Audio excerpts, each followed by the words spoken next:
السلام علیکم، قربان ٹی وی میں آپ سبھی کو خوش آمدید۔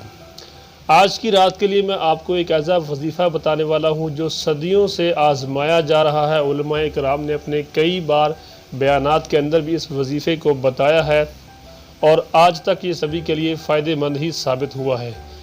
تو چلیے آپ کو بتاتا ہوں یہ کون سا وظیفہ ہے۔ شعبان المعظم کی 15ویں رات کو 7 چاول کے دانے لیں، ایک دانہ اٹھائیں، اس پر 3 بار درود شریف، درود ابراہیمی جو ہم نماز کے اندر پڑھتے ہیں اس کو پڑھیے، اس کے بعد 70 بار یا رزاق پڑھیے اور پھر 3 بار درود شریف پڑھیں۔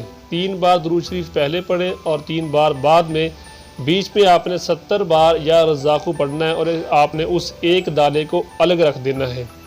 اسی طرح آپ نے 7 چاول کے دانوں پر اسی طرح پڑھنا ہے اور ان کو آپ نے اس پرس میں یا پھر جہاں پر بھی آپ اپنے پیسے رکھتے ہیں، آپ کا کوئی دراز وغیرہ ہے، آپ کی کوئی گتھلی ہے، جہاں بھی جو بھی آپ نے ایسی جگہ بنائی ہوئی جہاں پر آپ اپنے پیسے رکھتے ہیں، وہاں پر ان 7 دانوں کو اس طریقے سے مکمل پڑھ کر آپ رکھ دیجئے۔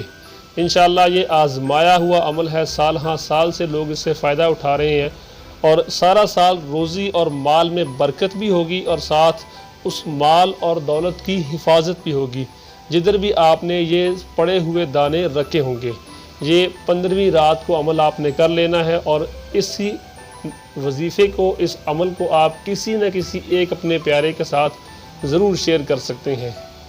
صدقہ جاریہ سمجھ کر ہی آپ کسی اور تک اس ویڈیو کو، اس چھوٹی سی ویڈیو میں بس اتنا ہی۔ مزید ایسی ویڈیوز کے لیے ہمارے چینل کو فری میں سبسکرائب کر لیں، ساتھ میں گھنٹی بنے گی اس کو دبا لیجئے گا تاکہ ہماری آنے والی ویڈیوز بھی آپ تک پہنچتی رہیں۔ السلام علیکم ورحمۃ اللہ وبرکاتہ۔